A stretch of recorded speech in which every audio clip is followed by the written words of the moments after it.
Plato said that the penalty good men pay for indifference to public affairs is to be ruled by evil men.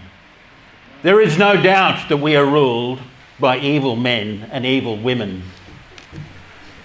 Evil men and evil women who have done precious little towards our defence. First of all, name your enemy, and the enemy is China.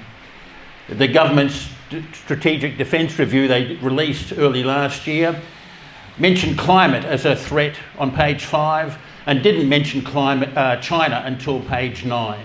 But anyway, if it wasn't for China, we wouldn't have much to worry about at all, being at the far end of the planet. Now, in terms of Chinese ambitions, what you see here is a map from a nationalist textbook from 1938, and that was China's ambitions at the time, that they thought the world down to Singapore belonged to them and well into current-day Pakistan and beyond. So it may not be a communist problem, it may be a nationalist, also Chinese problem, that they think that they deserve all this. And things haven't changed much. That's the current map of China's border disputes with its neighbouring countries. And at their last meeting, Xi asked Putin to give Vladivostok to China. In terms of Xi, he's toned down some of his rhetoric for the wider world, but this particular lines from the 19th Party Congress: "The wheels of history roll on, the tides of the times are vast and mighty. History looks kindly on those with resolve, with drive and ambition, and with plenty of guts.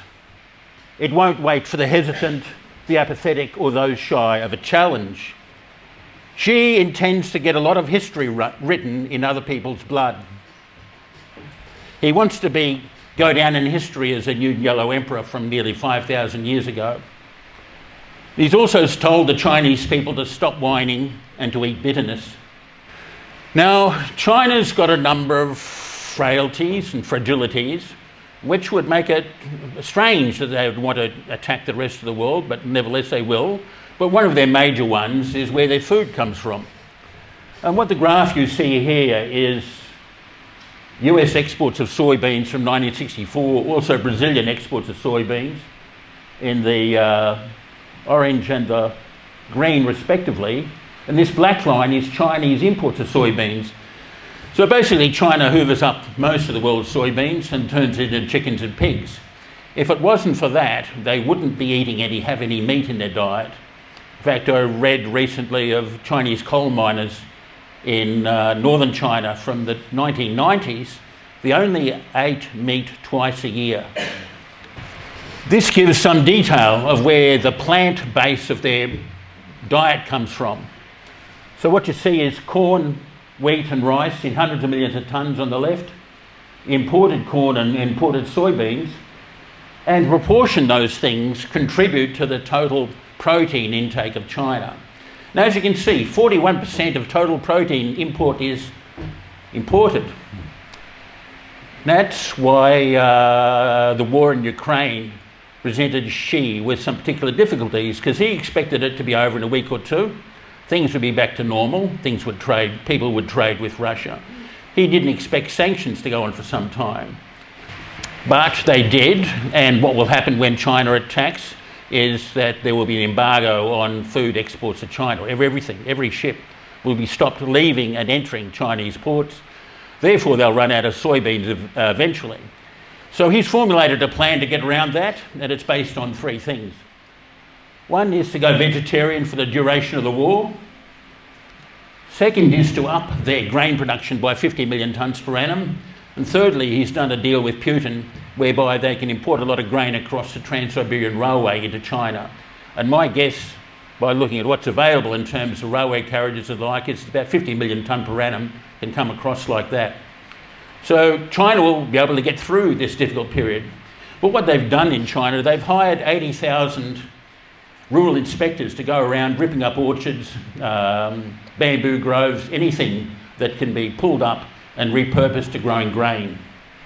And actually there's a fearful symmetry with the United States, which at the same time has hired 80,000 IRS agents to go around abusing the middle class. And how do we know that the war is definitely coming? Because this is a city of Chengdu in western Sichuan province. The Chinese spent 7 billion Australian dollars equivalent in building a green belt around Chengdu so they could have a civilised existence. But only just recently, Xi ordered the whole lot to be ripped up. And just after they finished building it, they ripped it up and put it back under the plough.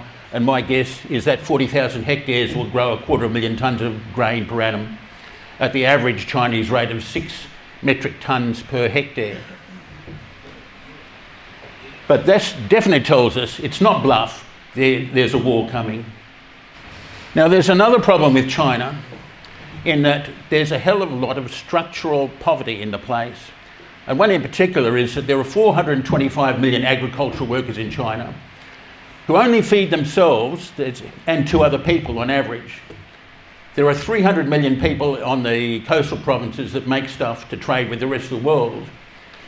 We'll only be fighting those 300 million. We won't be fighting the whole 1.3 billion, especially the 600 million who are living in extreme poverty of less than 141 US dollars a month income.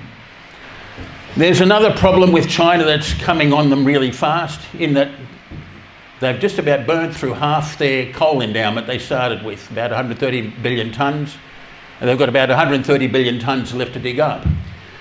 And from this point forward, their coal production start declining and the price will go up, which will be a big problem for those who rely upon solar panels made in China, because the cost of everything in China will be going up from this point due to much more expensive coal. And you can see that from this graph showing, this is a graph made in 2023 of different mining depths for coal, down to 600, down to 1,000 metres. And you can see the proportion, about 80% down to 600 metres has already been mined, and about 60% down to 1,000 metres. And with coal mining, it gets very expensive as you go beyond 1,000 metres. Every Chinese person only has 100 tonnes of coal left, so to speak, as their personal endowment, and they're burning through that at 3.4 tonnes per annum personally, and importing another 336 kilos themselves. Australia, by comparison, has 5,900 tonnes per capita of black coal endowment and probably an equal amount of brown coal. Now, this is another graph that tells us that war is definitely coming to China. That's updated monthly by the Japanese Department of Foreign Affairs, and it shows Chinese fishing boat and other things, Coast Guard vessels and destroyers and the rest of it, into Japanese territorial waters around the Senkakus. And the red is intrusions into territorial waters of Japan, which is in 12 kilometres or nautical miles or something. And this is a contiguous zone, another 12 kilometres. And this was when Xi was appointed dictator of China back here in 2012. I know he's officially 2013, but he started having an effect from 2012. And there's been no let-up. This, in a charting sense, is actually quite ominous. It looks like there's going to be a leap up in activity level. But until this graph goes to zero, China's continually baiting Japan and wars coming to Asia. So, in the Soviet sense, what are the correlation of forces as we eat the Chinese onslaught and defeat them? Well, China's about 15% of world GDP. There's the Western countries, Europe and North America and ourselves and so on. That's South Korea, Japan, India. That's about 65% of world GDPs lined up against China. They're 15%. Really, they shouldn't have a chance unless they pick off individual countries one by one. And there's the rest of the world that's sort of indifferent. And if we look at Asia in detail, starting from the left, there's the United States, about 22 billion now. East Asia, ex-China, which is just short of China in total size. China itself, but if you break down what contributes to GDP in China, there's those 600 million people, that's about $1 trillion per annum of GDP. They can barely afford to clothe themselves. They're not going to be contributing to the war. Exports 20% of GDP. They will stop as soon as the war starts. Construction is 30% of China's GDP. That is dropping away rapidly now as the apartments fail to sell. There are 65 million unoccupied apartments in China, about 20% of their total housing stock. And funny enough, talking about that coal endowment of China, one Chinese academic summarised it quite well in that he said that China got its coal endowment, turned it into apartment blocks. Those apartment blocks will be pulled down in 50 or 60 years once they're worn out, and they'll have nothing to show for what was originally in the ground. And here, this is a recent graph of Chinese industrial utilisation, which has dropped 6% over the last 3 years. It's quite encouraging that they're shrinking. Now, why Taiwan will fight? Now, if it is to be Taiwan that they will attack first, but we'll discuss that because deception is a big part of Chinese military thinking, and they've been saying it will be Taiwan that they'll attack by 2027 now. It may go on later. But when the Russians invaded Ukraine, their plans for the population were captured and put in a report by RUSI, the Royal United Service Institute, that came out in mid last year. And the top tier of Ukrainian society was to be killed.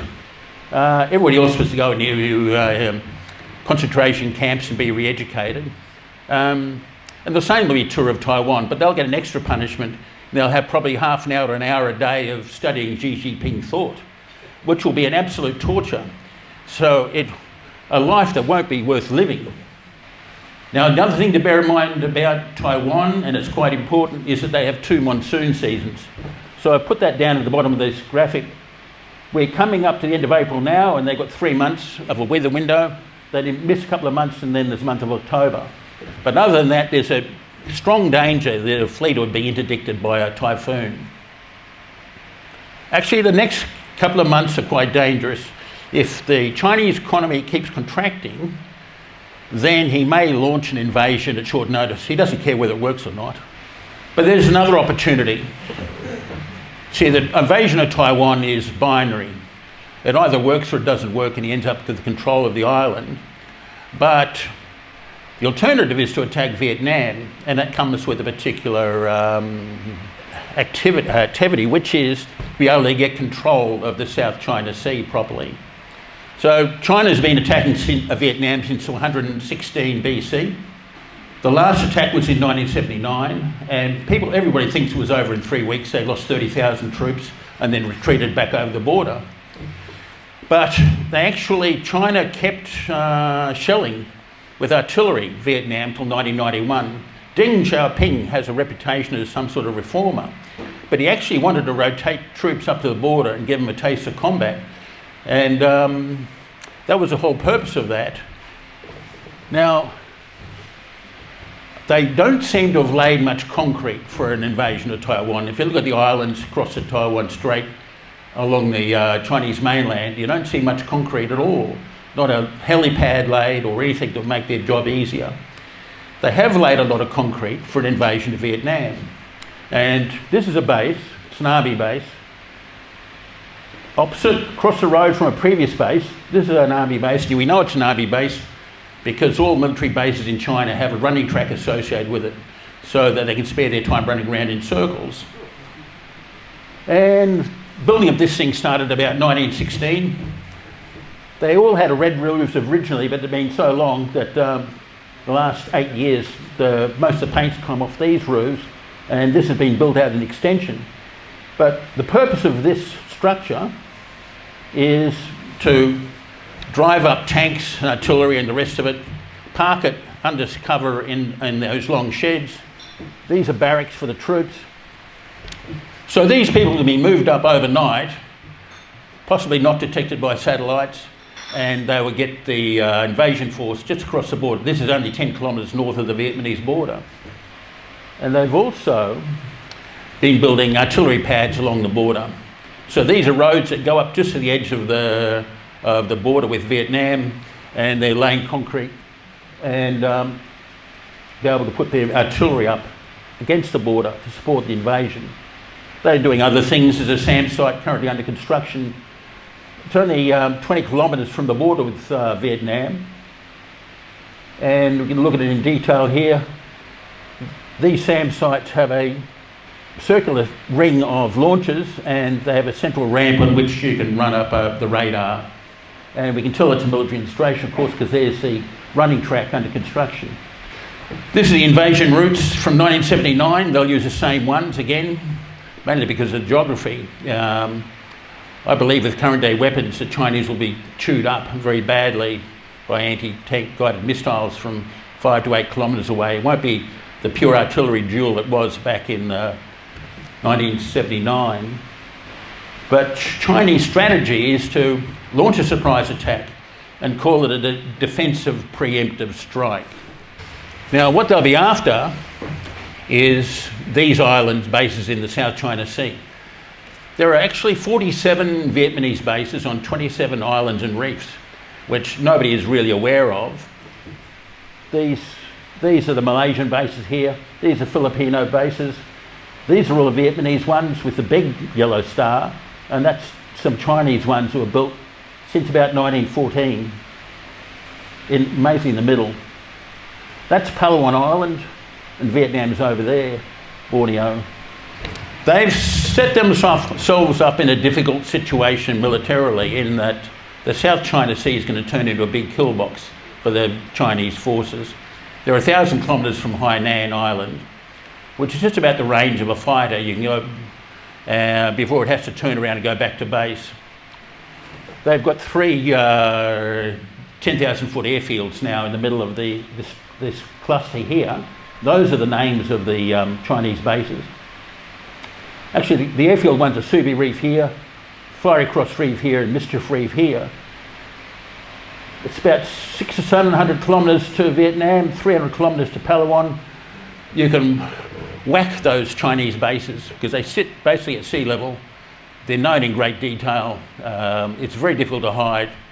And you start off by destroying the airfields and the SAM systems, and then you can just pound them as long as you had the ordnance to pound them with. These are the airfields in the South China Sea now. The top 3 are the Chinese bases in the Spratlys. This one's on Woody Island in Paracels. That's a Chinese base. And these were built by Vietnam, Philippines and so on natural islands. But there's a lot more activity out in the South China Sea than most people are aware of. These are some of the Vietnamese bases, different types of things. And in this particular type here in the bottom right corner, what they've done is built the original base, which these things were the arms coming out, and then late last decade they built more accommodation. These are about 100 metres apart. They're in shallow water. These, you see, have got a kink in them. That means that someone coming ashore can't fire down the length of that arm and then kill people in the little round thing at the end. From the design of this, these are about 100 metres apart. This is all about shooting people in the water from those structures. And being very shallow water, Chinese can't bring large vessels up. They've got to come ashore in quite small craft. That's 6 of those, and there's another 4 of them in this. There's some that didn't have enough definition to include. And they've got 5 of this type sitting on steel structures. But I did include this just for the amusement factor of what's going on, because these little bases will have their own fate in the war that's coming. People will be dying. The Chinese missiles will whack these things, a pile of rubble, and then they've got to fend off the assault from the Chinese coming in speedboats and so on. But they protect us also, because they're absorbing some of the initial Chinese attack. Now, it's what's quite amusing about this part of the world. China and Vietnam are both communist dictatorships, quite repressive. China opened itself up 25 years ago, had a booming economy. The Vietnamese got worried because traditionally China has been 10 times bigger than Vietnam and they could hold them off. But when they got to 20 times bigger economy, the Vietnamese realised they were in trouble. So Vietnam opened up, and for the last decade or so, they were having 7 or 8% per annum annual GDP growth rate. And that increased growth and the taxes those people pay enabled them to do more. So last year, the Vietnamese went through a phase of island building. And what you see here, most of these pictures from November last year, they used cutter suction directions to cut into the atolls, make up more islands. So that green there is the original island that the base was built around. And the same here, that's the original island. These are much, much larger islands now and will absorb a far greater amount of Chinese shelling to subdue them. Now, of course, Xi, looking at that Vietnamese activity, would think these people got no intention of bowing down to us and handing over these islands. That's quite insolent to build those bases up. And so he came out with a statement in March, only last month, should coordinate the preparation of maritime military conflicts, the protection of maritime rights and interests, and so on. That's interpreted to mean that there'll be a maritime war over the Spratlys, but I do believe that the army will get involved invading in North Vietnam and say, we won't withdraw until you hand over those bases. Now, the good thing is, Japan's now acting like it may have nukes, in that Japan has been talking to the Philippines about stationing Japanese soldiers in the Philippines to act as a tripwire so that Japan gets involved no matter where China attacks. And also, the Filipinos have tightened up their agreement with the Yanks, so they've now said that the mutual defence treaty is triggered by the death of a single Filipino soldier. And that's quite encouraging. Now, in terms of the topsy-turvy world of Chinese thinking, this is the world's largest Coast Guard cutter, 12,000 tonnes. It's about 30% larger than the largest US destroyer. And when this thing was launched, about 2015, it was said that its purpose was to sink other countries' Coast Guard vessels. Now, most Coast Guards are into the business of preserving life and all that in the perils on the sea. And these people want to actually kill other people's Coast Guards. And at the time, China said this thing could ram a vessel up to 5,000 tonnes and not get damaged itself. Onto one of the Filipino bases that's been in the news recently. This is a landing ship tank built, hull laid down in 1944 in the US, served in the Pacific Theatre and then in Vietnam, and ended up in the Filipino Navy at the end of the Vietnam War. And in 1998, the Filipinos ran it up on the reef at Second Thomas Shoal. And since then, 12 Filipino Marines have lived on this rotting hulk as it rots away underneath them. It's a bit precarious. If you're having a bad day, just think about these blokes. The Filipinos resupply them. So this is a supply mission that was run 5th of March, just over a month ago. And this is a still from a video of a Filipino vessel. And this is a water cannon from the Chinese Coast Guard ship, just about to hit this glass. In the next couple of seconds, all the glass on the bridge here is broken and everyone on the bridge is showered with broken glass. Now we go into a series we call How Nasty Are the Chi-Coms? Now, one first example is Australia, interactions with Australian defence personnel. It was November last year that HMS Toowoomba was in Japan's exclusive economic zone, and they got some nets around their propellers, so they sent divers over to clear the nets, and they broadcast to the area that we're stopped and we've got divers in the water, do not approach. So what did the planned Ningbo turn up and do? It headed towards the Toowoomba and blasted the divers with its sonar, which could have harmed them dramatically. Apparently it didn't, but they got out of the water. 3 days later, Albanese, this thing, is in San Francisco at an APEC meeting, and he put his hand on Xi's shoulder. And Xi must be sitting there, you know, who is this creep? 3 days ago I blasted his divers in the water with sonar, and now he's being handsy with me. It's vomit-inducing. And the year before, a Chinese destroyer just north of Arnhem Land, 65 kilometres from the Australian coast, fired a laser at a RWF Orion which to blind the pilots. Apparently there wasn't any permanent damage, but just about every Chinese ship has lasers on it to blind people. You can get laser-resistant sunglasses, but I would advise everybody in the war zone with China to wear laser-resistant sunglasses all the time. Otherwise your retinas might suddenly get burnt out. COVID edition of just how nasty the Chi-Coms are. Well, the science of COVID was developed by Ralph Barrick at the University of North Carolina, Chapel Hill. It was sent over to Wuhan, the Institute of Virology. Batwoman played with it, and so on. The whole lot was monitored by the CIA very closely, who knew what was going on and what was going to happen. But good thing about doing it in China, you know the lab will leak, duly leaked.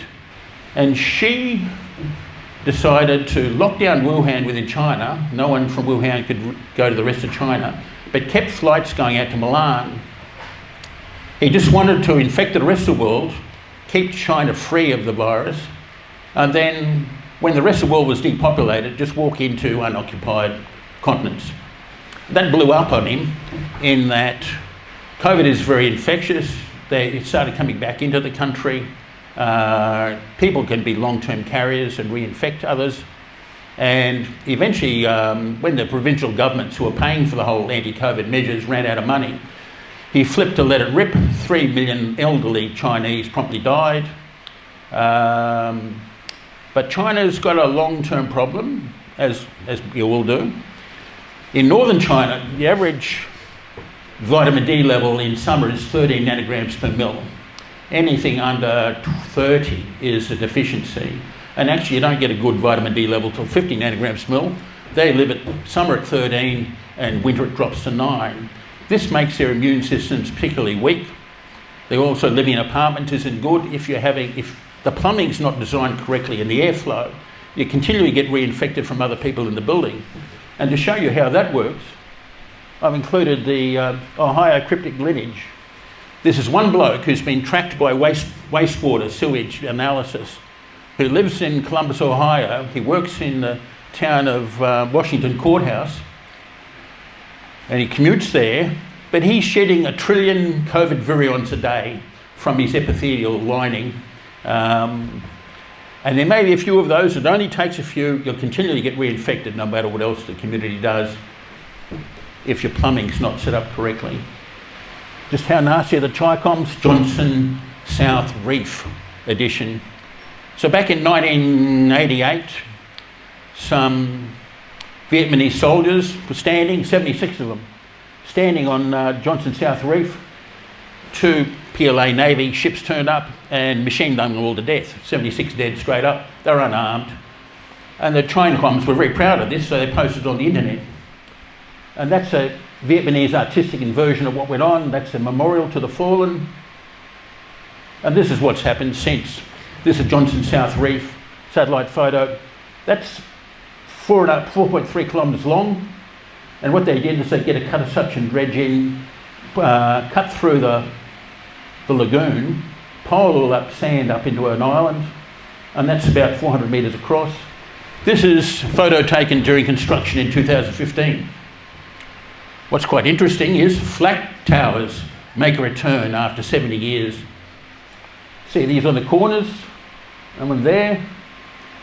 And all these bases, these on the 4 inner island bases, have ramps. So there are no entrances into this building at ground level.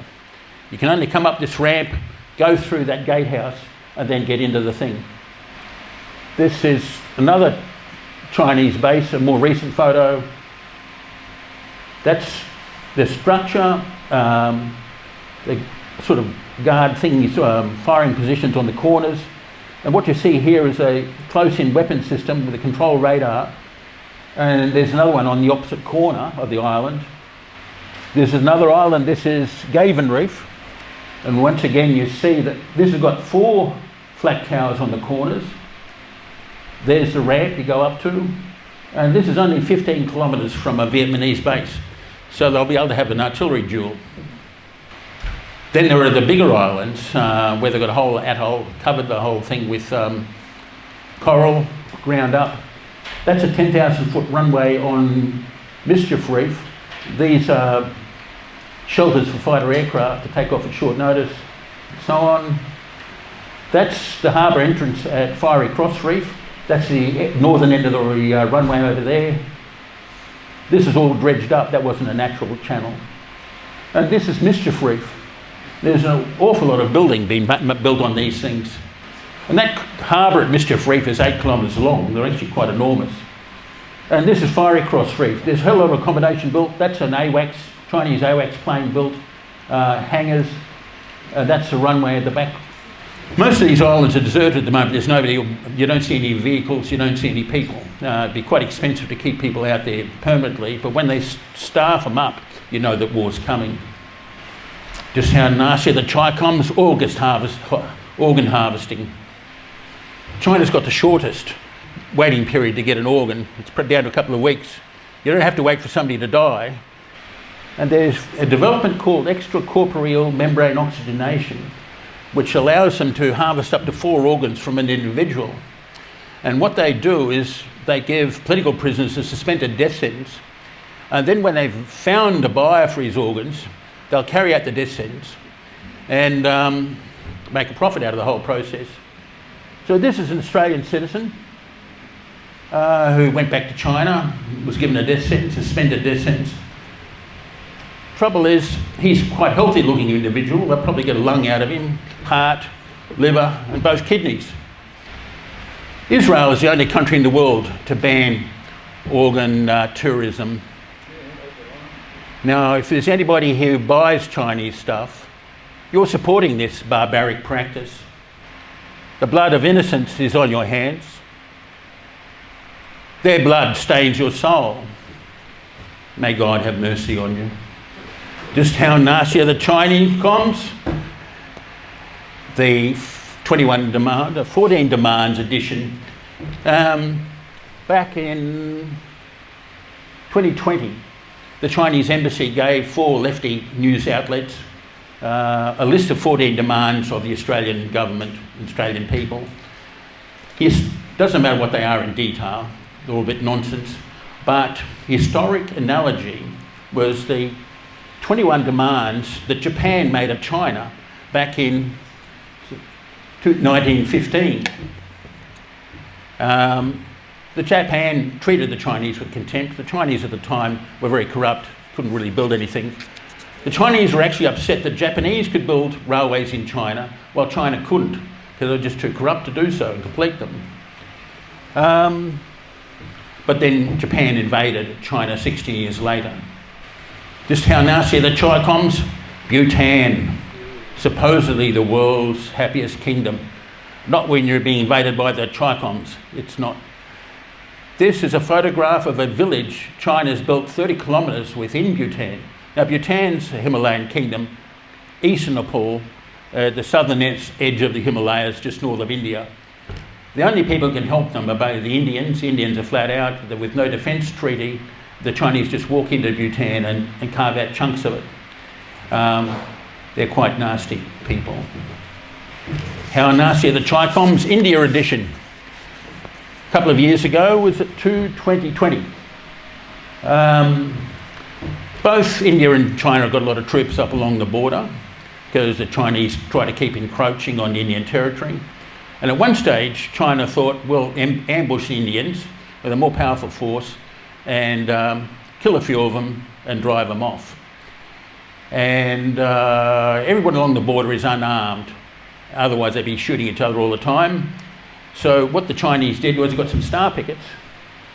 They welded on some bits of steel rod, and they were going to use these against the unarmed Indians.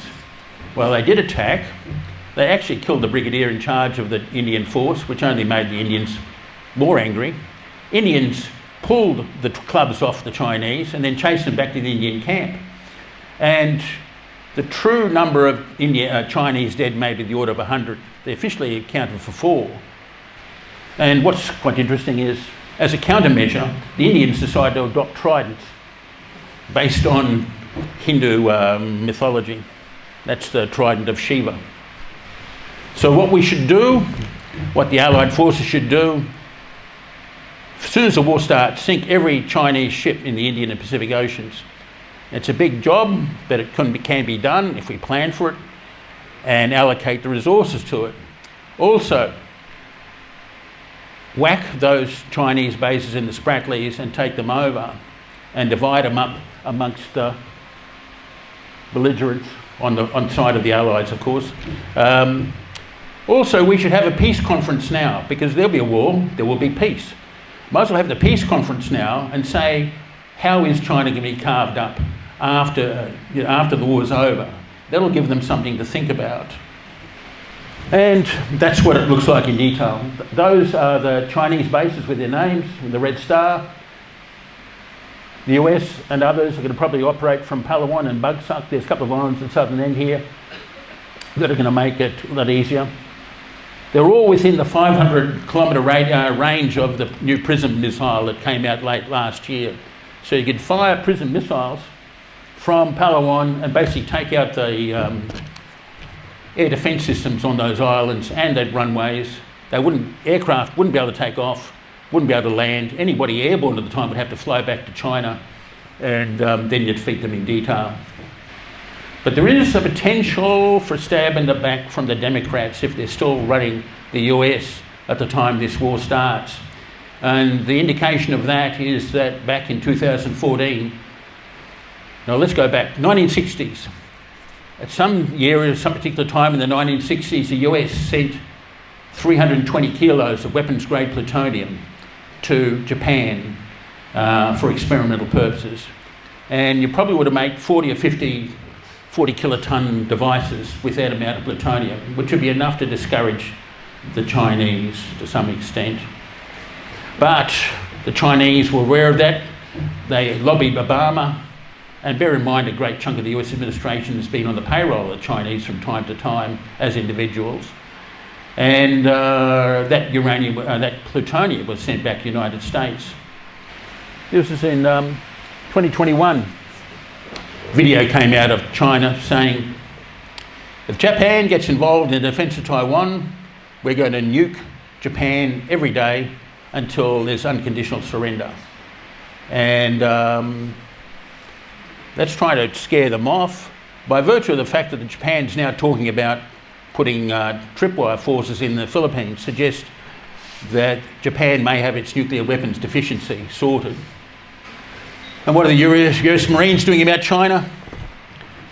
Well, the previous commandant put together a plan called Force 2030, where they parked up all their battle tanks.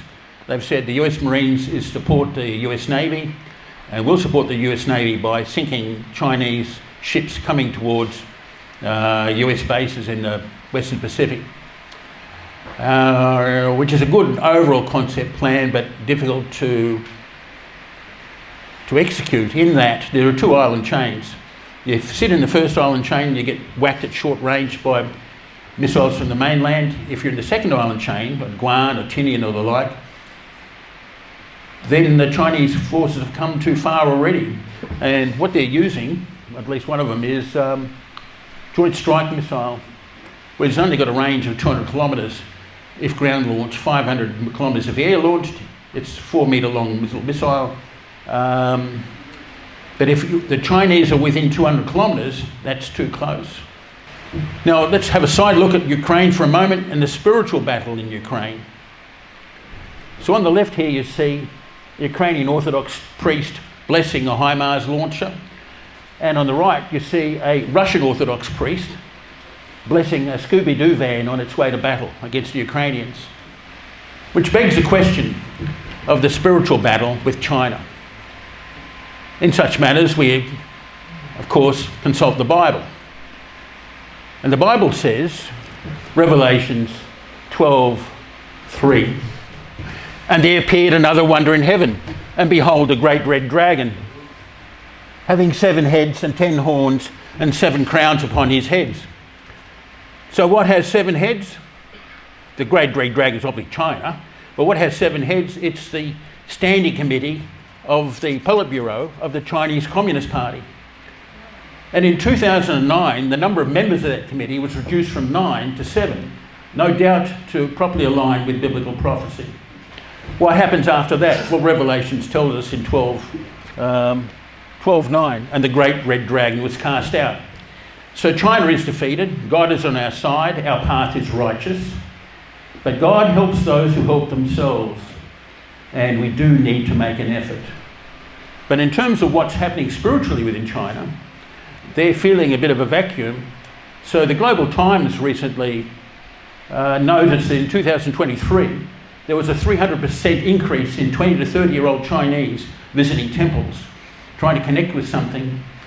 Also, they have a phenomenon in China called Revenge of Society attacks. And you may have heard years ago about people going to kindergarten and stabbing kindergarten kids. Well, it's not very nice, but they also driving a sedan car along the street and they'll run into a pile of people on the footpath. And there's been an uptick in the number of those attacks post this last two sessions meeting of the Communist Party, in which the Chinese Premier wasn't allowed to speak at the end and give a press conference. It's just a complete show. Lesson from the Ukraine war. They're vulnerable to deception. Precision is necessary because that reduces your logistic tail, because the Russians and Ukrainians can now both attack into the other's territory hundreds of kilometres. You may remember these things were quite popular at the beginning of the war, but their cost didn't work out. They only lasted 3 days. They costed $3 million each, not cost effective. Dispersion and survival. It's very important to reduce your footprint because that only attracts attacks, and you should practice that dispersion. And this is a Ukrainian Su-27 aircraft practicing landing on a highway, and it almost ate a road sign here. It's on the engine inlet. So you do need to do practice to figure these things out and how to operate. Now that begs the question. You see, Australia is now defended by the F-35.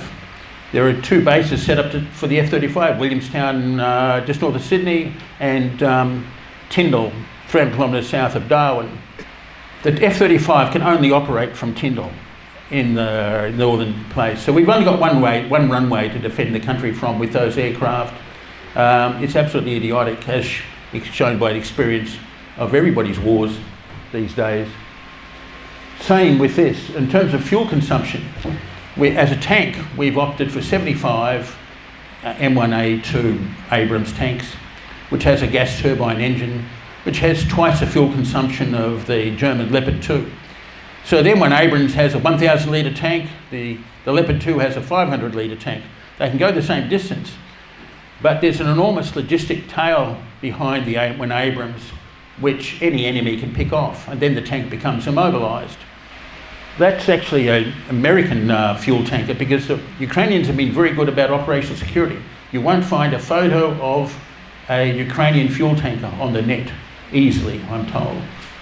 The Iskander missiles and precise missiles are, of course, a good thing to have. The Russians can make 64 of these a year. They fling them off a few at a time at Ukraine.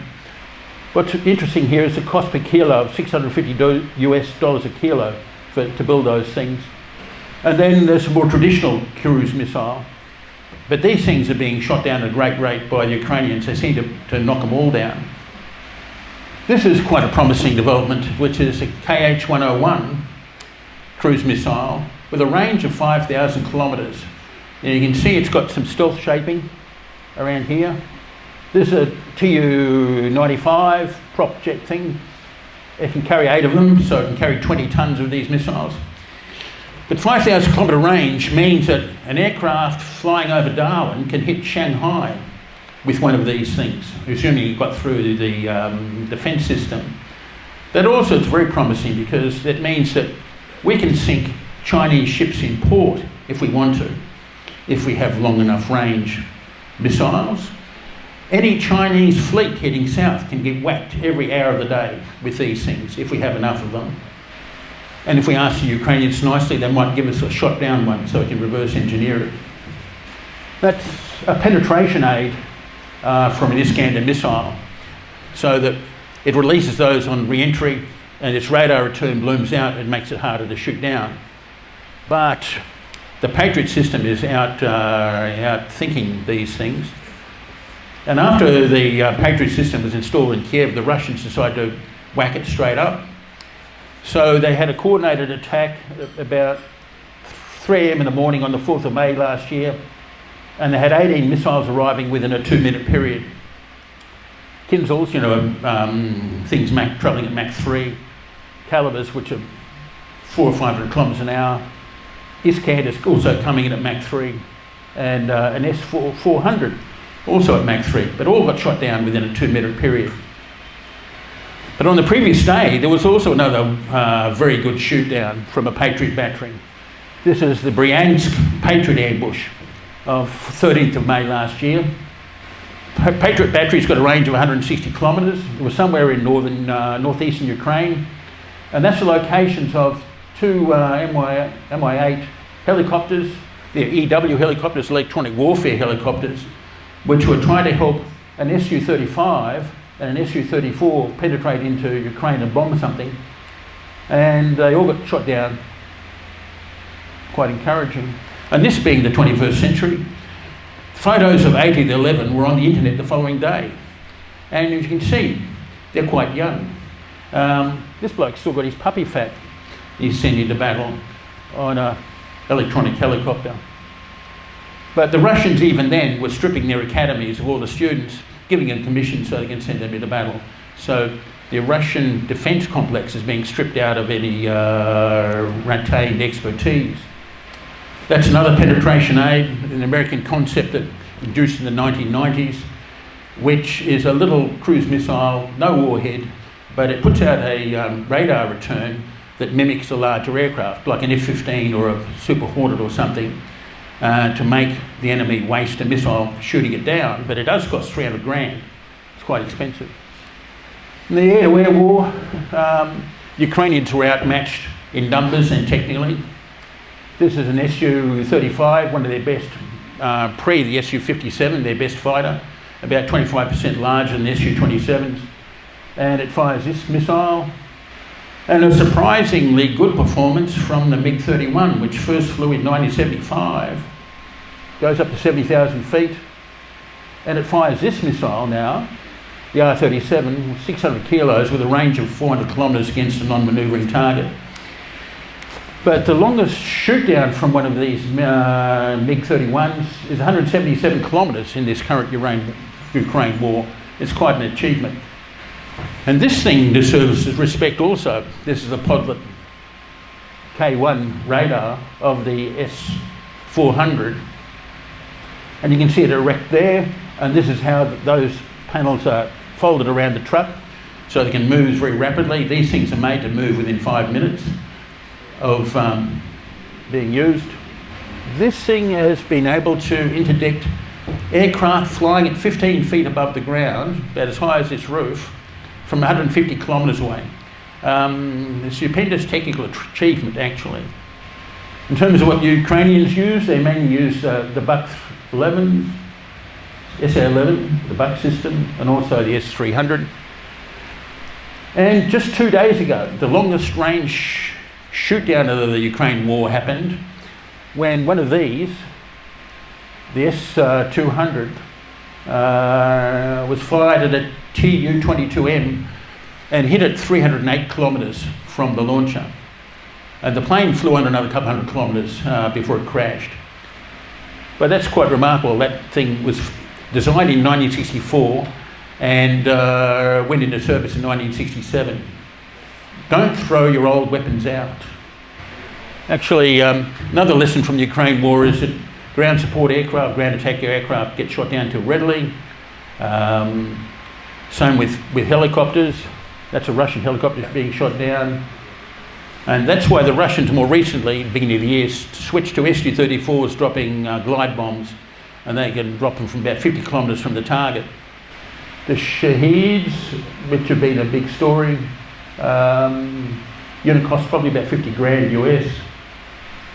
That's the warhead from a Shaheed, 15 kilos. What's interesting about it is fragmentation both ends, and here we've got shape charge in the middle. This produces supersonic rods of molten copper, which then can punch through things to a greater distance and set things on fire. And what's interesting and what's amusing, more recently, a Shaheed was shot down in Ukraine that had a video camera on it and a SIM card for the Ukrainian mobile phone system. So this thing was videoing Ukrainian facilities on its way through Ukraine and using the Ukrainian mobile phone service to phone it back to Russia. And now this is how the front line is now set up in terms of air combat. On the ground, you've got the S-300 systems on both sides and the SA-11s, and that means that both sides it's too dangerous to overfly the other country's territory. On the Ukrainian side, they've only got Su-27s.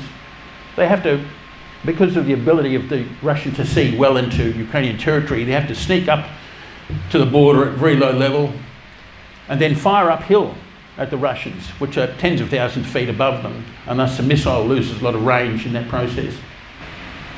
Just as an aside, historical aside, a lot of missiles miss, and in the war in Serbia in '99, where Hillary Clinton said to Bill Clinton, "I'm not going to talk to you again until you attack Serbia."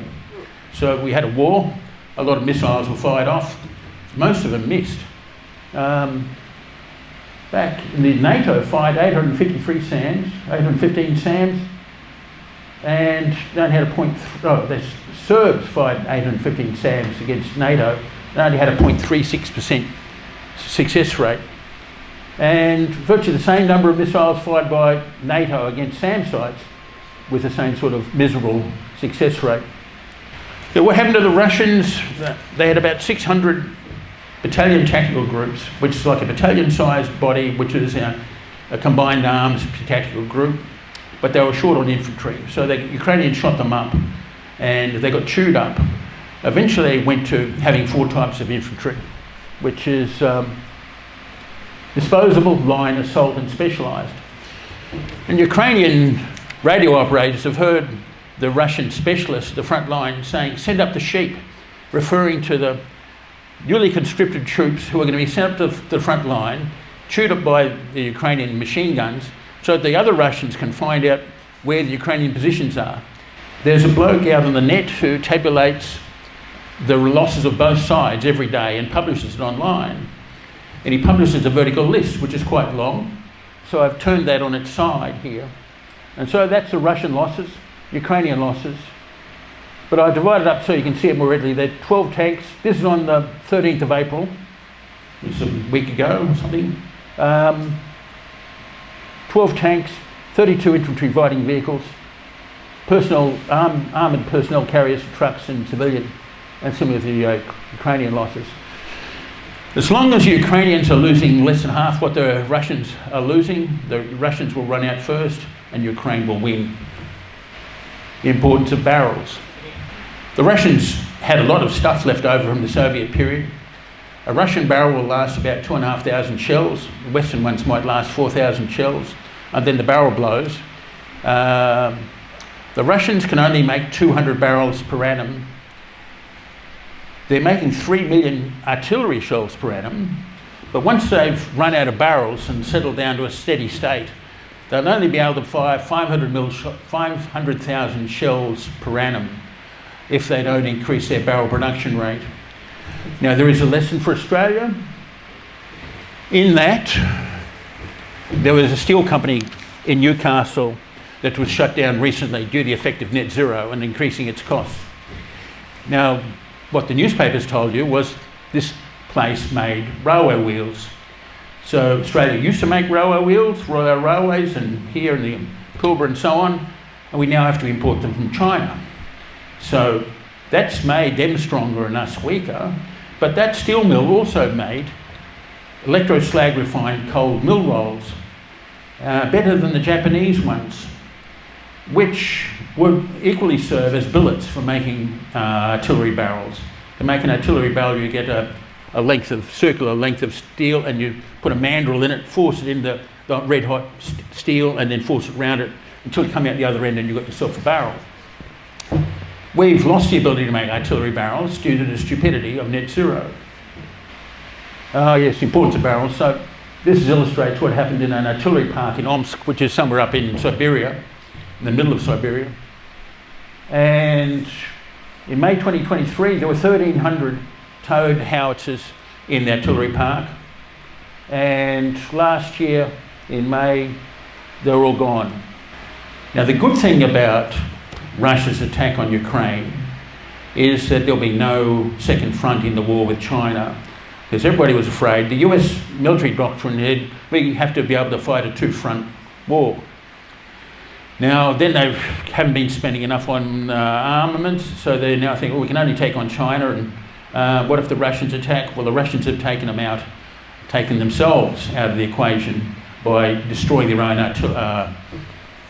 army. And that's how that goes by month. So this is Russian artillery losses by month from the beginning of the war, February 22, up to halfway through this month. So that'll end up around here something. So losing 700 pieces a month, almost 20 or 30 a day. And this is their tank losses. They've almost lost 6,800, or probably more by now. And helicopter losses, you'll know it's died off, which means either it's too dangerous to be for helicopters to be at the front line, or they've all been shot down already. Now, Japan's taken this lesson to heart. They've announced that they're parking up their Apache attack helicopters. We're still proceeding with buying 29 Apaches after we buried our Taipans, which we'll get to. And this is personnel losses by month. And you'll notice it started out low for the Russians at the beginning, then up, and then more recently it's as high about 1,000 a day. Now, it's thought that about a third of Russian personnel losses are deaths and 2/3 are wounded, whereas in the Western we've got better medical treatment. Probably 1/5 of personnel losses are due to death, and the rest are wounded and make it back and to be repaired to some extent. But if they keep this up, Russia will actually have a Lanchester loss. They'll just simply run out of stuff and the whole thing will collapse and they'll have to walk back to Russia. That's the hope. This is the Russian intelligence reconnaissance strike complex. So they launched this thing here with a propeller at the front. It's like a little Cessna 172 shrunk down, and that finds targets for this kamikaze drone. The Russians are very big on electronic warfare. They've got an electronic warfare station every 10 kilometres along the front. We don't have any electronic warfare facilities, but we will need it. Anyway, it's vindicated air power theory. The air war lasted 3 days, and that's what theory states. They'll just go in hammer and tongs until one air force is completely shot down. So if you want to win an air war, we use Lanchester equations to figure out how you'll go against the other side's aircraft. And then you know how many you've got to buy to be the winner at the end of the battle. And it's very important to be the winner at the end of the battle. Also, long-range missiles have been very performed. Now, that's the latest iteration of the HARM missile. Because a lot of the HARMs, the Ukrainians have fired at Russian SAM systems have been shot down. And this is a more advanced version. You'll notice this big chine along the side of it, 30 degrees away from horizontal, which will minimise the radar return from ground-based radars. And it's also important to be aware of your enemy's culture. If we go back to Wuhan, the CIA at one stage, who monitors mobile phone traffic around the planet, actually maps the level of activity, said on October 2019, there was an increase of mobile phone traffic around particular buildings of the Wuhan virology complex. And so a week later, Putin announces, you must have realised the Yanks can map mobile phone traffic, and therefore if all your troops out in the field have got a mobile phone, you can follow them around the planet. So he announced that Russian troops were then forbidden from having mobile phones. That didn't stop them. So there's a place called Makivka in Russian-controlled Ukraine where some recruits had been sent and billeted in a trade education building, this thing here. And there's a Russian practice in Russian culture that just after midnight on New Year's Eve, you phone home and wish your family at home good fortune for the coming year. So the US must have seen this building suddenly light up with mobile phone traffic, realised it was a Russian troop concentration, told the Ukrainians fired half a dozen HIMARS at it and killed 500 of them and wounded another 100. It's very cost effective. My calculator, it's $1,200 US per killed Russian. And the war would be over very soon if we could kill them at that rate. Another lesson from the Ukraine war is the artillery that works. So we've got M777 towed howitzers. We're getting a few Korean-built self-propelled howitzers. But what Ukraine has shown is that the best things to have are wheeled howitzers. And a couple of examples here. There's a French Caesar, Swedish Archer, the South African thing by comparison. But French Caesar is doing very well in Ukraine, but the crew come out and operate it at the back here with shells and load the explosive. The Archer is set up with only 2 crew who don't leave the cabin. It's automatic within this housing here. They can fire off half a dozen shells and then be on the move within 2 minutes, because both sides in the Ukraine-Russian war are very fast on the counter-battery fire, and you'll get incoming fire within 3 minutes of having fired an artillery shell if you haven't moved. Drones directing artillery, of course, that's very important. And 2 years into the war, and we've still got evolution of weapon systems. So this is an example of a Ukrainian cruise missile come drone, homemade, and it's launched off of dollies, so you can reuse that and you don't have to pay for it. There's a microjet engine in the back here. It's controlled by these canards up at the front, which is probably where the brains are. With all these sort of systems, you can trade range for warhead weight. So every litre of fuel will probably give you about 10 kilometres of travel distance. And then this is only about a week old. They've made a fiberglass thing for 40,000 US. You deliver a 30 kilo warhead 800 kilometres. So in terms of the cost of delivering a kilo per kilometre, it's $1.67 US. Once again, don't throw your old weapons out. So this is from last year, but this is a photo of Russian T-55s. It was first designed in 1945. These were probably built in the 50s sometime. They built tens of thousands of them on their way to the front. Now, for some reason, first-person view drones have taken off in the last 6 months. And the Ukrainians are using 500,000 to 1 million a year. The Russians, similar sort of numbers. But what we see here in the top left is the blue is the Ukrainian strikes on the Russians, and the Russians are the red is the Russian strikes on the Ukrainians. This is against vehicles, and because the Russians are trying to attack across open ground against Ukrainians, the Russians are being chewed up in the vehicle exchange. And this is infantry. For some reason, the Ukrainians are having a hell of a lot of success in striking Russian infantry at the moment with FPV drones. And bearing in mind a drone will cost you $300 or $400 or $500 possibly. 155mm artillery shell used to cost about $1,000, that's what it should cost. Then they were selling them for about 2,000 US, and more recently with the tightness in the market, they've been up to $8,000 a shell. And this is against positions, and the Russians are just as good as the Ukrainians in terms of hitting position. Now, on to the industrial base. Everybody knows that a war with China is coming, and everybody knows you've got to have an industrial base to do that. So let's talk about the Russian experience with their industrial base. So when the Soviet Union was operating, they spent 20% of GDP on defence. And more recently, under Putin, they didn't feel like spending more than 5% of GDP on defence. Bear in mind, over this whole period, they'd be producing about 10 million barrels of oil a day. So they're basically turning their oil flow and some of their gas flow into a big munitions factory. So we had the year of zero expenditure when the Soviet Union fell, and its reasons thereafter. But this is what goes into actually making a missile, because our governments, Liberal and Labor, have said we'll be making missiles in Australia. Well, this is the crash mash plant in Russia making ICBMs, and this is a division in terms of what you actually do to make a missile, and it's 40% machining and about 20% assembly. Then everybody else is just under the few percent mark.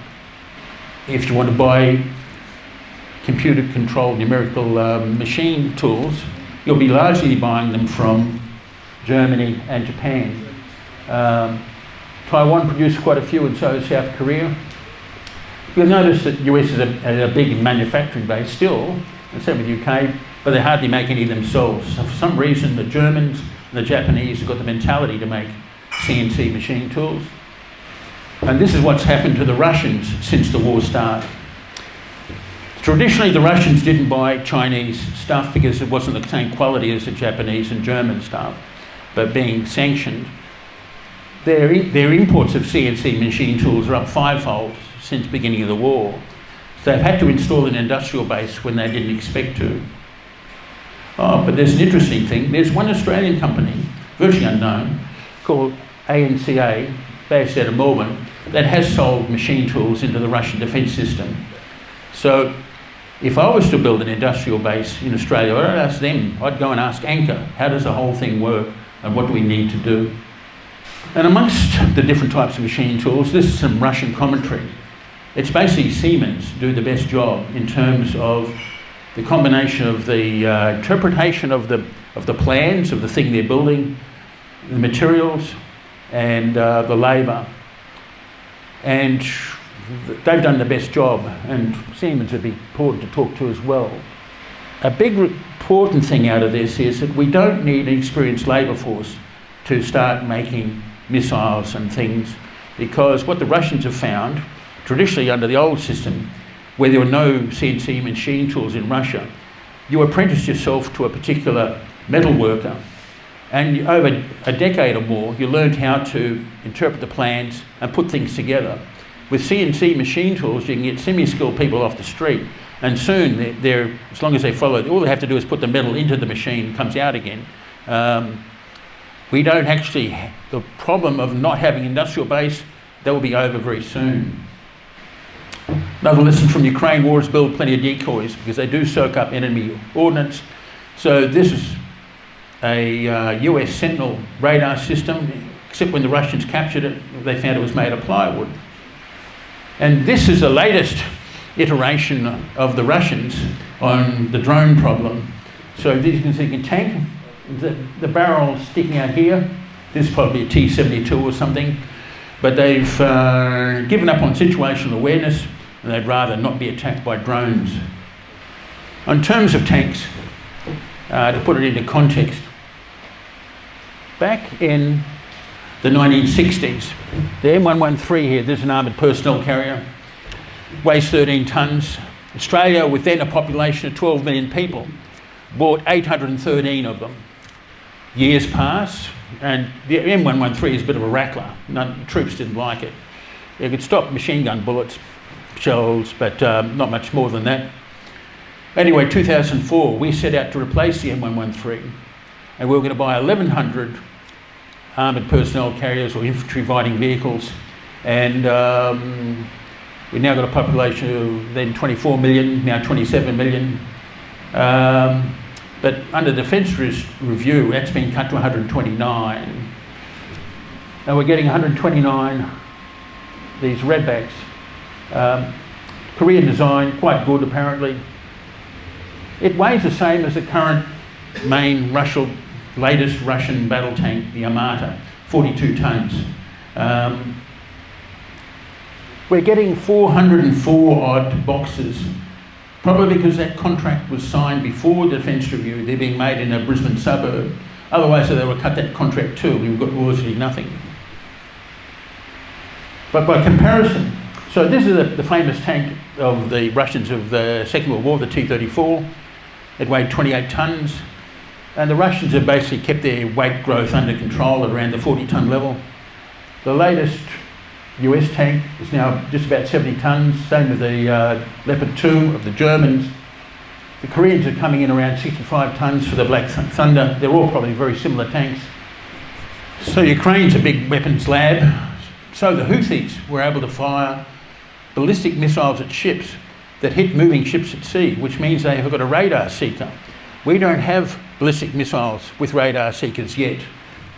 The Houthis have, and they're not even a nation state. But over in Myanmar, the rebels have taken on the government, and in their jungle hideouts, they've got 3D printers, and they make this sort of things. These monstrous drone bombers dropping whole, complete 120mm mortar shells. And These arrangements are a bit like what the Iranians produced. Things look like a manta ray sort of in plan. It's got a propeller at the front and just simply launches off this thing. That thing there is taken off from this position and they're being launched in sequence. They can do this in a jungle while they're under attack from the Burmese government. There are plenty of lessons. Cluster munitions are important, so are mines, all that sort of stuff. But let's go to the higher level lessons. You don't need a navy to sink a navy. Ukrainians have driven the Russians 900 kilometres away from the nearest Ukrainian coastline that they control. They were in Sevastopol and so on, and the Russian navy is now decamped to Novorossiysk. And they've done it with a few cruise missiles and some drone boats. That's very encouraging for Australia. We could make sure that no one approaches within 900 kilometres of Australian coastline. It's quite possible. Plenty of other lessons.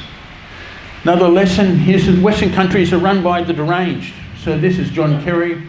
Until recently, he was a US envoy for climate change, and he said that the world would feel better about the Russian invasion of Ukraine if they produced less carbon dioxide in the process. We've gone one better. There's a National Security Committee of Cabinet at which the head of ASIO and the head of the armed forces were disinvited from joining, and the head of the Climate Change Commission was invited to attend meetings of the National Security Committee. Again, we're the first. The problems with Australia's force structure. Well, let's start off with them. It doesn't matter that we have a small fleet that's just about useless because it'll sunk anyway. If we think that we can sink Chinese ships at great distances with relative ease, they can do the same to ours. It doesn't really matter we haven't got a small, a decent sized navy. It would just be disappointing if it all got sunk straight away at the beginning of a war. Bear in mind you can detect ships at 3,000 or 4,000 kilometres. If you have an aircraft with a range of 3,000 kilometres and it can fire a cruise missile with a range of 3,000 kilometres, that's 6,000 kilometres in total. Our submarines are clapped out. That's tragedy that's ongoing. We have no way of plucking people from the open ocean. Back in World War II, the last time we had a big maritime war, we had Catalinas and the like that would fly around and people who'd sunk.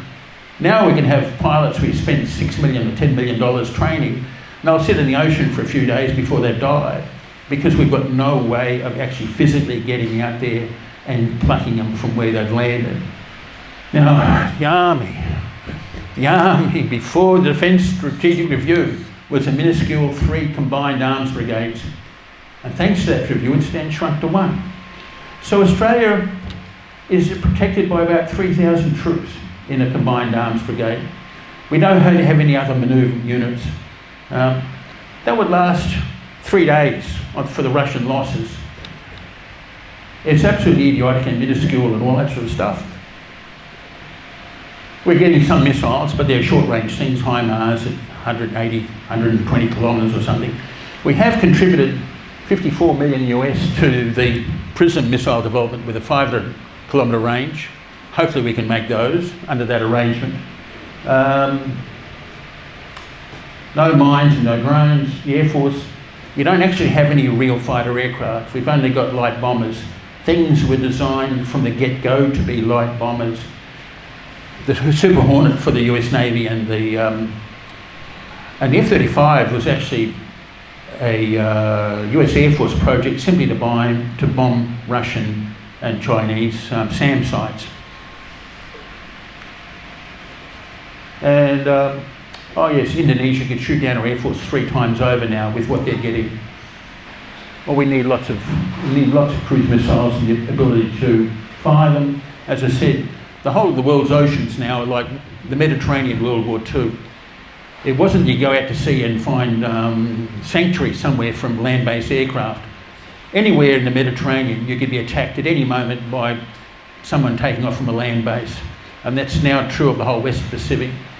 And our Department of Defence has got a mental problem. They really don't like killing people. That's our last offshore patrol vessel we built, the Arafura class. It weighs 1,640 tonnes, got a crew of 40. a 25mm main gun. We're getting the Redback infantry fighting vehicle, 1/40th the weight of this thing, 13th the crew size. It has a larger main gun. It's actually got a secondary armour. This thing hasn't got any secondary armour. As I say, the people running our defence force would rather be running drag queen story hour at a petting zoo than fighting anybody. This is a couple of days ago. This is the latest addition to the Navy, called the Ghost Shark.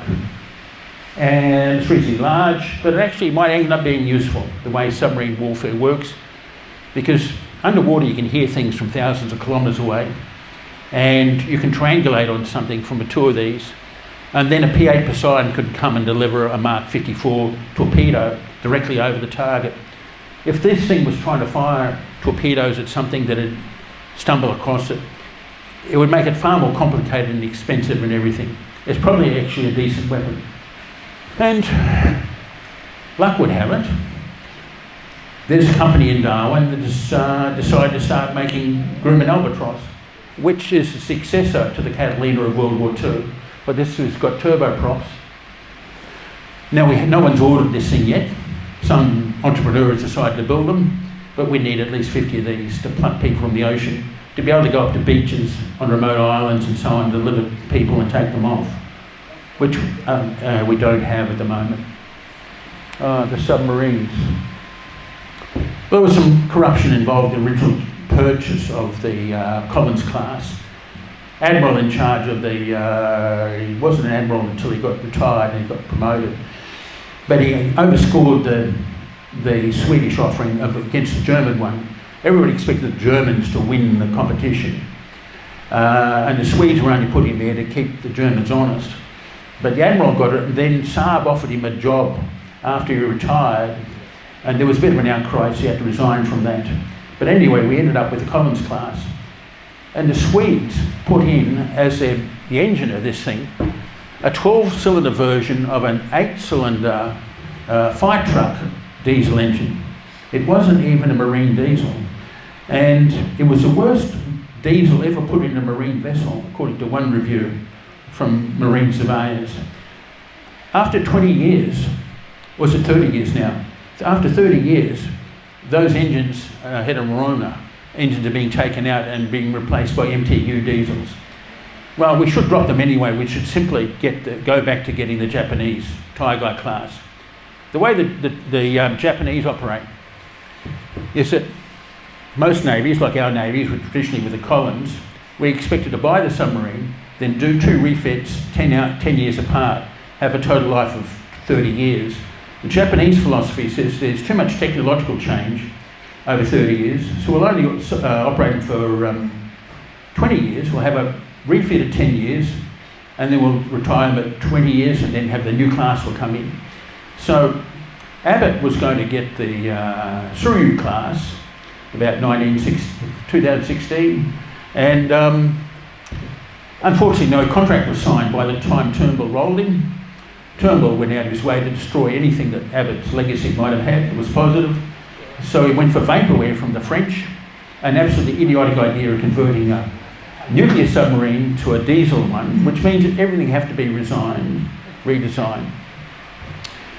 And as this bloke says, whoever's responsible for scuppering the Suryu deal should be horsewhipped and receive a Friend of China award.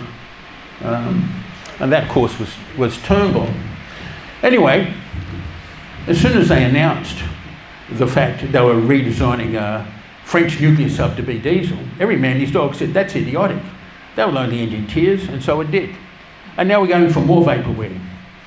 We may or may not get 5 Virginia-class submarines, which would be a good thing if they do turn up. But then we're going to go to a new orphan class, which we and the POMs may make, called AUKUS. But we're setting up a whole industrial base to make nuclear submarines. If you're not going to do that permanently to the end of time, and if you don't take on the whole industrial base of making the reactors, then you're wasting your time. And also, there's a cheaper way of sinking ships than using nuclear submarines. Use air-launched cruise missiles and the like. Anyway, it's just blithering stupidity, incompetence, and waste of money, and all that sort of thing. Indian cheers, as I've discussed. Oh, we should actually probably just go back to buying the French nuclear submarines. They're called the suffering class. Just put up with the software changes and everything, plus buy any Japanese submarines that we can get. And it would be good to have installed some more basing. So back in World War II, there were 72 US subs operating at Fremantle at its peak. And they would travel up the West Australian coast, call it at Exmouth Gulf, and the Yanks had a Liberty ship there, and it was a base called Potshot, and the submarines would top up their fuel tanks and head north and sink Japanese ships up here. And it was all quite successful. We haven't been bothered. We've got conventional submarines, and we haven't bothered to add a little bit of tankage up in Exmouth Gulf or Karratha or Port Hedland to refuel them on their way north. Now, the people in our Air Force got our F-111s, and like naughty schoolboys, they plucked the wings off and buried those F-111s in a pit near Ipswich. Some sort of psychotic episode they're having. They didn't want any competition to the F-35, so they want to make sure that the F-111s didn't rise from the dead. And then, a year later, they say, oh, we don't have any strike aircraft. Well, you buried them in a pit. There's a solution to that, and it's quite cheap. There are a whole lot of civilian airliners. There's been tens of thousands of them being built, and some are in storage, and you can convert them into military aircraft. So that's a 737. Second hand, it's 5 million Aussie or something. And it's only done 33,000 landings. This is what wears out aircraft. But this doesn't have to take off again until the war starts. So you can fix this up, something on the wings or in the belly. Bear in mind that the P-8 Poseidon is based on the 737 airframe. So it's an easy conversion. It's not an original idea because back in the 1980s, when the US Air Force wanted to save money, they had an idea to fire cruise missiles from 747s. And this is a Boeing rendition of that concept at the time. Then you have a rotary launchers. They dropped on a conveyor, takes them back to a port, and they're launched from a port at the back of the aircraft. And then the US Air Force really isn't interested in saving money at all at any time. So the idea lost interest. And this is what has sunk a lot of Russian ships now at night. They've got a 900 kilometre range, and you should use them in a swarm. Apparently ships have difficulty firing down in the water because they're not really used to the idea of things very close to them. And early this year, 35 of these were built for 8 million US, which is 229,000 each. So if you had 7 of them, and they cost $1.5 million for the attack, you could have a good chance of sinking a $300 million Chinese destroyer. It's a big warhead, 160 kilos. And that's to give a scale of what the Ukrainians, if we were in good terms with the Ukrainians, we'd be able to get all the detail of what goes on in these things and save ourselves a lot of trouble. Submarines versus bombers, I've done the sums on that. Submarines take for ages to get up to the war zone. If they head off from Fremantle, they'll take 2 weeks to get up to the South China Sea. Then they'll run around a bit, may or may not be successful, 2 weeks to get back. 737 based or a 767 based bomber can do that every day of the week. And at a fraction of the capital cost, a fraction of the crewing, much better target acquisition. And this shows a Mark 54 torpedo being put loaded into the bomb bay of a P-8 Poseidon, which is the 737 airframe. Luckily, we're not getting the B-21 because it's actually quite expensive. Won't go into the details. That's what that looks like compared to the original B-29 of 1989. And it's basically a bit of the windows. It's about 3/4 the size of the B-2, which probably means it's got about a 15-ton bomb load. And this is the detail on the inlets as opposed to this bigger inlet from 89 version. And this may be our bomber fleet in B. This is the aircraft storage site out at Alice Springs, where they're kept in the desert where it's nice and dry and the aluminium doesn't corrode. Now, our army, as I say, incompetence and perversion in equal measure. So the photograph on the left is a captain in the Australian Army in Darwin, and he applied to his superiors to be able to wear the female uniform to work because he felt like it. Now I know what you're thinking. You're thinking, just because a bloke wants to wear a dress to work doesn't necessarily mean that he thinks he's a woman trapped in a man's body. Which, if that was the case, would be a very bad thing, because that's called gender dysphoria. It's the worst mental illness to have because it has a suicide rate of 50%. It's the highest suicide rate of any mental disease. No, and you're right, it need not be gender dysphoria, full-blown gender dysphoria, and giving a bloke in charge of weapons who has a 50% suicide chance.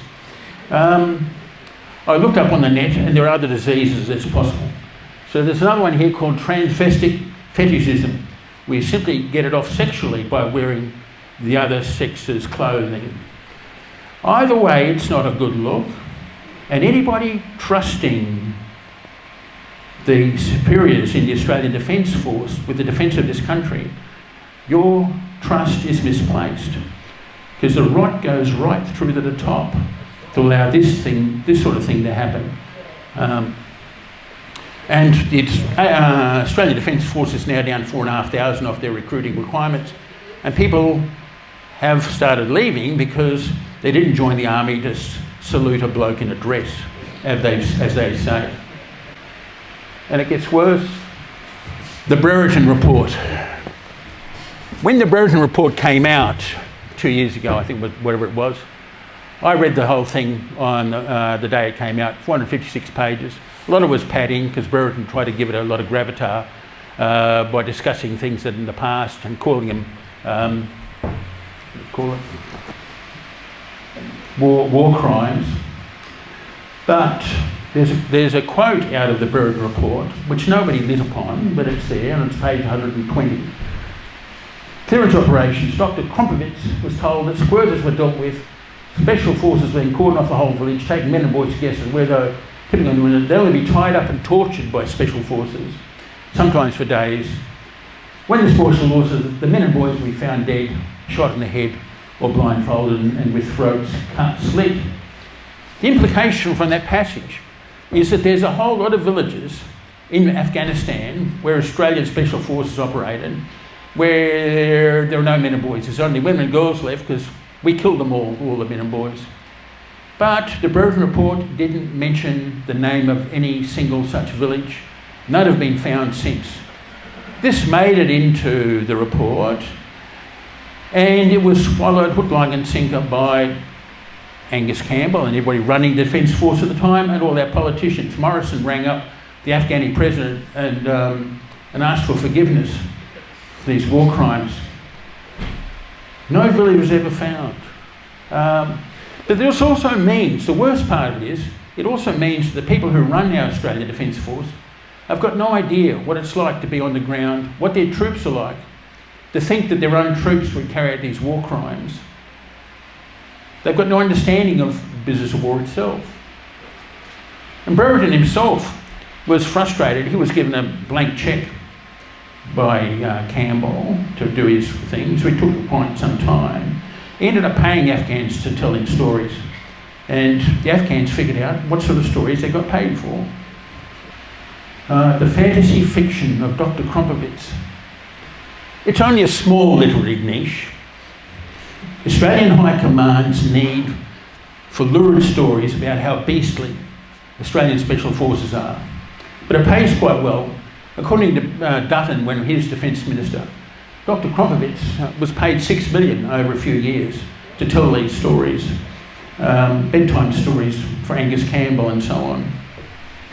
In one of her reports, which was quoted verbatim in the Brereton Report, she said that Australian Special Forces were blooded in Afghanistan by shooting a prisoner, and then it'll all be covered up, code of silence, weapons placed and all that sort of stuff. Now you'd expect, the Brereton Report was a big report, you'd expect that several thousand Australian troops got rotated through Afghanistan. If this thing was normal. You'd have several hundred of them. Not one single name of such a thing came forward. In fact, Angus Campbell, when he asked initially for Australian soldiers to write him telling to any war crimes they may have committed, they've seen others commit, he got zero. He got 219 letters. None of them said, I've seen a war crime. And then there's different levels of psychoses. The story behind this is the Taipans, when we were going to get some attack helicopters back in 2004, it was the Apache, which was an established brand that's been flying for decades, up against Airbus with the offer of the Taipan. And Howard was in charge then, and Howard gave to Airbus because Airbus said, we're going to give you €1 billion worth of offsets, which never appeared. Anyway, the helicopters turn up. Airbus gouges us on the spare parts. The RAAF pilots complained about flying the things. Other countries were able to fly them, some successfully, some not. Anyway, they finally jacked up and then ditching the Taipans, 45 of them, and getting the original Boeing offer, which they couldn't get way back when, 20 years ago. But instead of just parking them up, Army Aviation decided we're going to bury these in a pit too, just like the F-111s. Pull the rotors off, dig a pit, bury them. They're still worth 20 million each. We could have sold them in the second-hand market and got 900 mil. Or we could have given them to Ukraine. Ukraine wanted them and they've asked for them several times. But they deliberately not gave them to Ukraine because if someone else was able to successfully fly these things, that meant that these people were turkeys. So I looked that up psychologically, and that's an antisocial personality disorder based in spitefulness and malicious compliance. These are sort of people running the Australian Defence Force, and there are no adults in charge. And everybody up to the Prime Minister's complicit in this. He could have said, no, don't do that, or otherwise you're fired. They've got no interest in saving money or not being stupid. Another sign of the mental problems within the Australian Defence Force. So the Yanks stopped South Korea from developing nuclear weapons back in the 1970s, and then when the North Koreans started making nuclear bombs, South Koreans started making noises about developing their own cruise missiles and theatre ballistic missiles and that sort of stuff. They held them up for a while, but eventually the South Koreans just went gangbusters and developed a whole family of ballistic missiles, transport electron launchers, the whole works. Some of the things got warheads up to 8 tons. Anyway, by comparison, most recently out of the Australian Defence Force, an instruction for the dogs to get cultural sensitivity training. So South Korea goes gangbusters on developing nuclear missiles. We worry about what our dogs think. He's on his way out. He has been replaced by a admiral from the Navy, David Johnston. But a former army chief had a predilection for wearing women's shoes in public. That's one thing. He also persecuted people on the slightest pretences when he was in charge of the army. He also said the standard you walk past is the standard you accept. But what did he do in retirement? Deloitte gave him a 200 grand a year contract on diversity consulting. He only had to work 25 days a year for that. But that was a message to all these other officers in the army: keep giving Deloitte consulting contracts and you too will have a more comfortable retirement. So then we get on to Angus Campbell, still currently chief for the ADF, and he wanted to strip all the Afghan veterans of their medals that they'd earned over the whole Brereton thing. That was the excuse to strip their medals. At the time, on Operation Slipper in 2011, he was based 1,900 kilometres away in Dubai, running the show, and he gave himself a Distinguished Service Medal, Service Cross, which is awarded, recognises command and leadership in military action. He's never seen a bullet fired in anger in his life. His wife was recently appointed Gender Equality Ambassador by Department of Foreign Affairs. So he's been on $1 million a year. He retires on 400 grand a year. She's given a job at 300 grand a year to do nothing. They could have given it some recent graduate out of ANU with an arts degree and saved themselves a lot of money. Anyway, this is the deep state that's in charge of the place and captured it for their own benefit. And they're a bit deranged too, because no one's actually properly explained this, but we are having joint action with UK in fighting climate change in defence. They never sort of were able to explain how that's going to work, but never mind, they keep trying. Oh, there's another sign of the rot. We've gone third world in terms of higher ranks relative to ordinary serving staff. So this is data from December last year of other relative to brigadier rank, which is in charge of brigade, which is about 4,000 troops. We've got one for every 260 troopers. Meanwhile, the UK is 1,200, one-fifth that, and the Yanks are a bit higher than that. It's a typical sign of an organisational bloat where it's been taken over by idiots. There is a cure, potentially, for this problem of the need to get rid of the high command. And we're an inspiring story from World War II, in that we entered the war in 1939, and for the first year, things didn't go well. We weren't handling our troops well, but on the 13th of August 1940, a Hudson bomber took off from Melbourne, tried to land in Canberra, crashed 2 kilometres short of the runway, killed the Chief of Defence Force, a couple of ministers, a few other peoples. New people were appointed to replace all those idiots, and Australia's conduct of the war improved dramatically thereafter. We probably need about a 737 size crash to get rid of the number of people that we got in excess of requirements. But you can go to bed and hold faith, this could happen. Now, there is a bit of quality amongst the dross. What you see here is the track of a RAAF Wedgetail, which is a AWACS type aircraft based on the 737 airframe. It's approaching from Poland, and that's Warsaw, Lvov and Kiev. That's Russia, Belarus up there. And what this thing is doing just after midnight is tracking the Russian cruise missiles coming to hit Lvov. And now the UK, the US and a few other people are adopting the Wedgetail as their AWACS aircraft. A few concepts on the army. A big army isn't wasted. If we only have one combined arms brigade, China only has to land 3 to defeat that one combined arms brigade. If we have 25, they have to land 75 combined arms brigades, which is a much more difficult logistic feat, navally. A big army isn't wasted. There is plenty of other things to do. I listened there. We probably don't have the time to go into detail. We'll be making a lot of all the battlefield consumables right now. Just licensed the Stugna P out of Ukraine, the Purim ground-to-air man-pads from Poland. They won't be wasted. Someone's going to use them in this war against China. Now the Air Force. It's based on our Air Force is based on the F-35. We've got 72 of them. Last year, the RAAF said, we're not buying any more F-35s in the 2030s. We'll keep our Super Hornets going instead. By then, they'll be 30 years old and clapped out. For the fact that they'll give up buying F-35s to keep Super Hornets means the F-35 must be a real dog. In the US Air Force, the F-35's nickname is Fat Amy.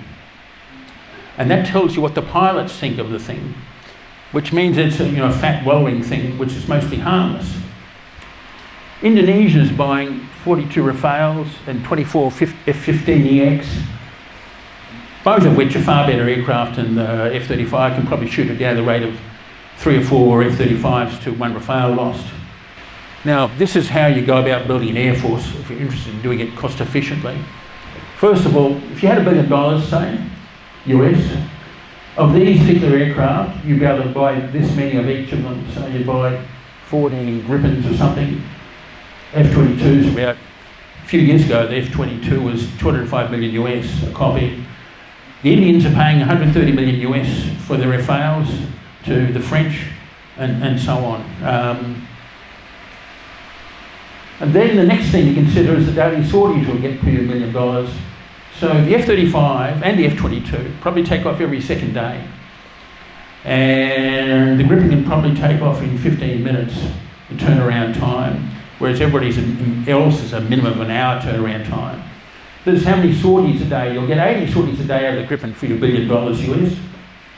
Next thing to consider is the loss exchange rate against your enemy fighter. And this plots some of those up against the Su-35. So above the line, you're winning against the Su-35, and below the line, you're losing against it. If you calculate all this out, the Gripen can shoot down the Super Hornet, the rate of 20 Super Hornets lost for every Gripen lost.